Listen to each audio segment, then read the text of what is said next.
ബ്ലെസ്സിങ്ങിനെയാണ്. അതായത് നമുക്ക് we will be surprised to hear that 2, 3, 4, 5 days after the marriage ഹൃദയങ്ങൾ തമ്മിൽ ചിന്ന ഭിന്നമായി പോവാണ്, സ്നേഹിക്കാൻ പറ്റാതായി പോവാണ്. നമുക്ക് പ്രത്യേകിച്ച് ഞങ്ങളെപ്പോലെയുള്ളവർക്ക് അത് മനസ്സിലാക്കാൻ പോലും പറ്റുന്നില്ല എന്തുകൊണ്ടാണെന്നത്. നമുക്ക് ചിന്തിച്ച് എന്താണ് ഇവർ തമ്മിൽ ഇങ്ങനെ അകന്നു പോകുന്നത്? ഒരു 100,000 കാരണങ്ങൾ പിശാച് ഉണ്ടാക്കി വെച്ചിട്ടുണ്ട് ഭാര്യാഭർത്താക്കന്മാർക്കിടയിലുള്ള. നിങ്ങളൊന്നാലോചിച്ച് നോക്ക്, ഒരു കുടുംബം നരകമായി മാറാൻ സെക്കൻഡുകൾ മതി.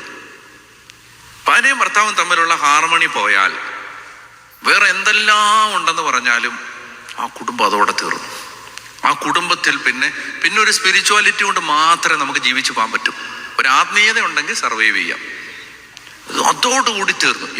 എത്ര അതായത് ഒരു 100 പേര് നമ്മുടെ അടുത്ത് പ്രയാസം പറയാൻ വന്നാൽ 90 എണ്ണോ ഇതായിരിക്കും, ഈ ഫാമിലി ലൈഫിലുള്ള ക്രൈസിസ്.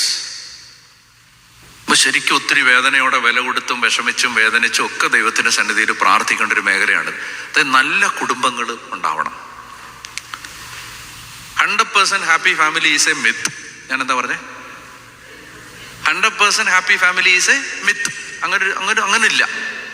ഒരു 50-60 അത്രയൊക്കെ ഉണ്ടെങ്കിൽ that is A happy family. പക്ഷെ അത് കണി കാണാനില്ല, വളരെ കുറവാണ്. ഇല്ലെന്നല്ല, വളരെ കുറവാണ്. അപ്പൊ ഇത് മനസ്സിലാക്കിയിരിക്കുക. ഭാര്യയും ഭർത്താവും തമ്മിൽ, അപ്പോൾ അവര് തമ്മിൽ കണ്ടോ, ആദം ഭാര്യയെ കണ്ടു കഴിയുമ്പോൾ എന്താ പറയുന്നത്? എൻ്റെ അസ്ഥിയിൽ നിന്നുള്ള അസ്ഥി, മാംസത്തിൽ നിന്നുള്ള മാംസം. അതായത് പുരുഷൻ സ്ത്രീയെ ഓണപ്പ് ചെയ്യുകയാണ്, എൻ്റേതാണെന്ന് പറയുകയാണ്. മനസ്സിലാവുന്നുണ്ടോ? ഒരു സ്ത്രീയോട് നിങ്ങൾക്ക് ചെയ്യാവുന്ന, ഭർത്താക്കന്മാരെ, ഒരു സ്ത്രീയോട് നിങ്ങൾക്ക് ചെയ്യാവുന്ന ഏറ്റവും വലിയ ദ്രോഹമാണ് അവളെ ഡിസോൺ ചെയ്യുന്നത്.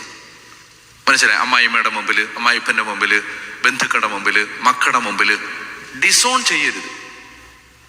ഒരു കാര്യം കൂടെ പറയട്ടെ, ഞാൻ സമയമില്ല എന്നാലും പറയാം. ഇവിടെ നോക്കിയേ, ഈ കുട്ടികൾ സെക്യൂറായിട്ട് വളരണമെങ്കിൽ അപ്പനും അമ്മയും തമ്മിൽ ഗാഠമായ സ്നേഹം ഉണ്ടാവണം. അപ്പനും അമ്മയും തമ്മിൽ എവിടെ ഡിവിഷൻ ഉണ്ടോ അവിടെ കുട്ടികളിൽ ഇൻസെക്യൂരിറ്റി ആരംഭിക്കുന്നു. ഇൻസെക്യൂരിറ്റി. നമ്മളവരെ എത്ര സ്നേഹിച്ചാലും, നമ്മളവരെ എത്ര കരുതിയാലും അവരുടെ ഉള്ളിൽ അപ്പോഴും ഈ അരക്ഷിത ബോധം, ഈ ഇൻസെക്യൂരിറ്റി ഉണ്ടായിരിക്കും. കാരണം എന്താ പറയുക, അവർക്ക് ഒരിക്കലും ഈ പേരൻസിൽ ഒരു സെക്യൂർ ഫാമിലി അവർ കണ്ടിട്ടില്ല. ഞാൻ ഈ കഴിഞ്ഞ ദിവസം ഒരു ചെറുപ്പക്കാരനോട് സംസാരിക്കായിരുന്നു. അവൻ്റെ കുടുംബജീവിതം തകരുന്ന കാര്യങ്ങൾ, അതുമായി ബന്ധപ്പെട്ട കാര്യങ്ങൾ പറയുമ്പോൾ ഈ സംസാരത്തിനിടയിൽ അവനിങ്ങനെ പറഞ്ഞു, എൻ്റെ അപ്പനും അമ്മയും തമ്മിലുള്ള ബന്ധവും ഇങ്ങനെ ആയിരുന്നെന്ന് പറഞ്ഞു. So the history repeats.